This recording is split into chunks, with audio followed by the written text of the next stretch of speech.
कि बांग्लादेश के मुद्दे पे हमारे इतने यंग नेता who is being revered as a young youth icon, the great Rahul Gandhi ji या उनकी पार्टी शांत है, यूनुस के मामले पे शांत है, सोरोस के मामले पे शांत है, सिर्फ चिल्लाती किस पे है? मोदी मोदी मोदी मोदी मोदी। यानी कि हमें मुद्दों से लोगों को भटकाना है, सही चीजों से अलग करना है। क्या ये मामला है जो लोग कहते हैं? मैं नहीं कहता, लोग कहते हैं। जी मनोज जी। या मैं बोलना चाहूंगा एक्चुअली कि देखिए हर एक पॉलिटिकल पार्टी में अब 25 साल पहले आप भी तो सीनियर जर्नलिस्ट है, मैं भी हूं। मैं कौन सा नेता है जो कि आज के दिन में मैं मिला? राहुल से भी मैं मिल चुका हूं, मोदी जी से मुझे मुलाकात नहीं हुई है, मैं दूर से उनको देखा हूं, लेकिन अधिकतर सीनियर लीडर्स के मुलाकात तो होती ही रहती है, जानते हैं।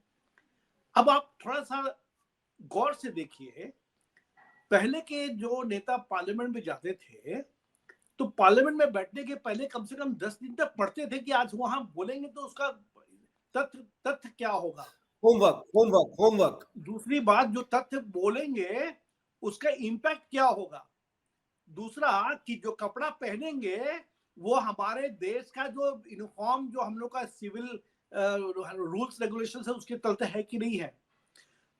ये सारे मुद्दों को दिमाग में रख करके पार्लियामेंट में लोग जाते थे और उनका हम कद्र करते थे। आज क्या स्थिति है?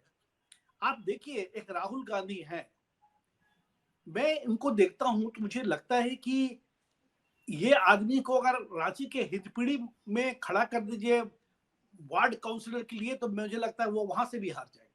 क्यों? एक तो आप देखिए ठंड पड़ रही है और वो एक तो टी शर्ट पहन के, पैंट पहन के चलते हैं, मीडिया में दिखाते हैं कि हम बड़ा बलिष्ठ हैं, हम तो अंग्रेज के बच्चे हैं, हम तो अंग्रेज की तरह है। अरे भारतीय हो, पहले भारतीय बनो, खाली जनेऊ पहन लेने से, मंदिर जाने से भारतीय नहीं बन सकते। दूसरा, आप देखिए कि अगर मुद्दा यहाँ पर भारत का है तो भारत का मुद्दा आपने पिकअप किया। आपने क्यों पिकअप किया अजय वर्मा जी? इसलिए कि आपको लगता है कि आज देश में इस बात की चर्चा होनी चाहिए। मुझे लगता है कि एक नागरिक के रूप में, एक जर्नलिस्ट के रूप में आप इसको पिकअप कर सकते हैं। तो ये कांग्रेस पार्टी, जो ग्रैंड ओल्ड पार्टी 1885 में जिसकी जन्म हुआ, उसके जो बच्चे और लीडर्स आज के दिन में बकर बकर करते रहते हैं इधर उधर, वो नेशनल इंटरेस्ट के बारे में 5 मिनट तक सोचते नहीं, 5 दिन तक सोचते नहीं, रिसर्च नहीं करते कि बांग्लादेश में क्या स्थिति है, हिंदुओं को कैसे काटा जा रहा है, मंदिरों को कैसे तोड़ा जा रहा है, और माइनॉरिटीज को किस तरह से वहां पर विघटित किया जा रहा है, और कौन कर रहा है? बांग्लादेश के लोग नहीं कर रहे। आप देखिए, अगर अध्ययन कीजिए, मैं विगत 3 घंटे से, जब से आप बोले कि आपको यहाँ आके बोलना है, तो मैं 3 घंटे से थोड़ा पढ़ने की कोशिश कर रहा था, तो मैं पाया कि only 4-5% people are linked with this terrorist, so called separatist terrorist, and ये जो कहते हैं ना कि इस्लामिक फोबिया, जो लोग उसमें इस्लाम के बारे में, fundamentalist, general public, they have nothing to do with this kind of incidents that are taking place in Bangladesh today. But हम ये कहना चाहते थे कि यहाँ के नेता, खाली सरकार का ये काम नहीं है जो कि विक्रम मिश्री वहां जा रहे हैं, वहां जाके बात कर रहे हैं। मुझे बताइए कि यहाँ की जो नेता है, कांग्रेस पार्टी तो विपक्ष में बैठी हुई है, एक अपोजिशन लीडर है ना राहुल गांधी, एक कैसे तुच्छ नेता है जिनको शर्म नहीं आती कि भारत के इंटरेस्ट को दिमाग में रखकर कल बात किया जाए जाके पार्लियामेंट में, और यहाँ पर बकर बकर करते रहते हैं। मुझे लगता है यहाँ मैं मनोज जी, मैं एक पॉइंट करूंगा कि leader of opposition, as leader of opposition, Rahul ji भी तो बांग्लादेश ढाका जा सकते थे इन चीजों को सेटल आउट करने के लिए। वहां की सरकार से जो इंटरिम गवर्नमेंट है, मोहम्मद यूनुस, उनसे बात करने के लिए एज लीडर ऑफ अपोजिशन।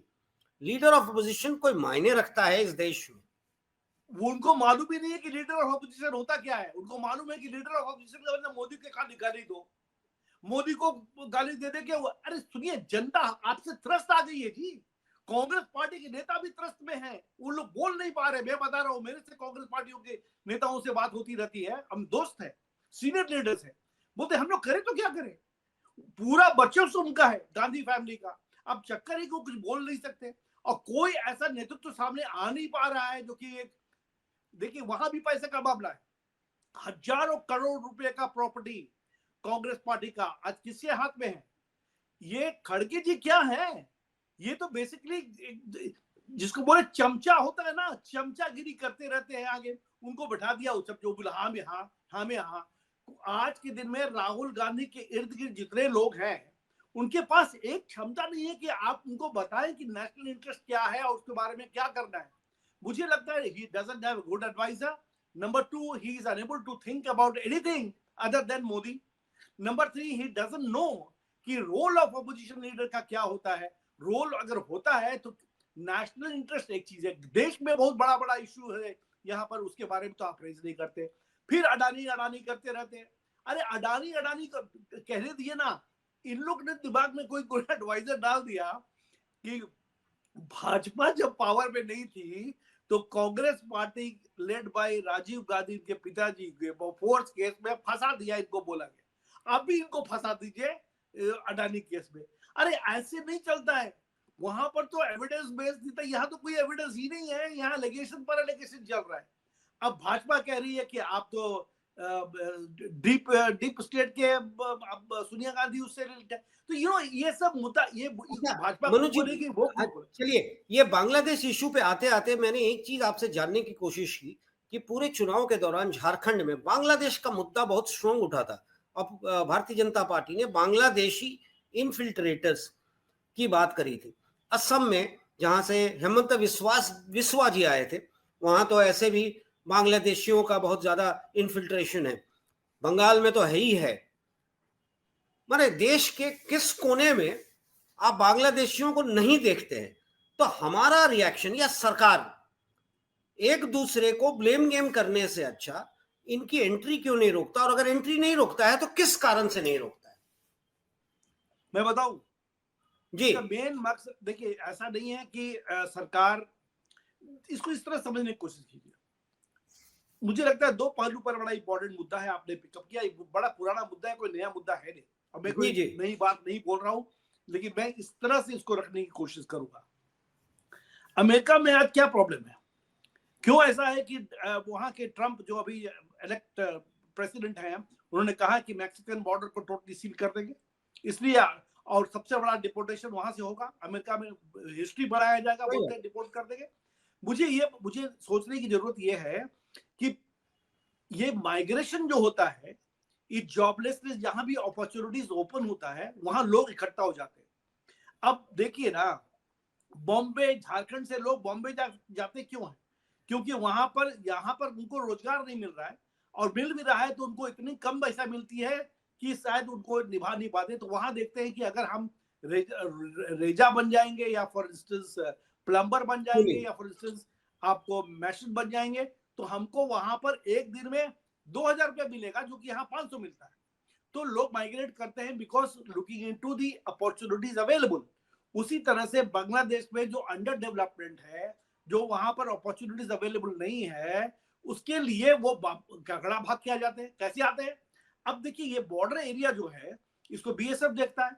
अब बॉर्डर एरिया, कोई वहां पर बाउंड्री वॉल नहीं है, अब बाउंड्री वॉल तो है नहीं, अब बनाने की प्लानिंग चल रही होगी तो दूसरी बात है, लेकिन अभी तो देख रहे हैं वहां से कल होम मिनिस्टर का स्टेटमेंट था कि 2035 तक हम लोग म्यांमार से टोटली बाउंड्री वॉल कर देंगे। तो वहां जो अभी प्रॉब्लम चल रहा है नॉर्थ ईस्ट में, वो शायद कम होने की संभावना हो। लेकिन बांग्लादेश का इंडिया का जो बॉर्डर है वो तो टोटल ओपन है, वो तो बाउंड्री वॉल है नहीं।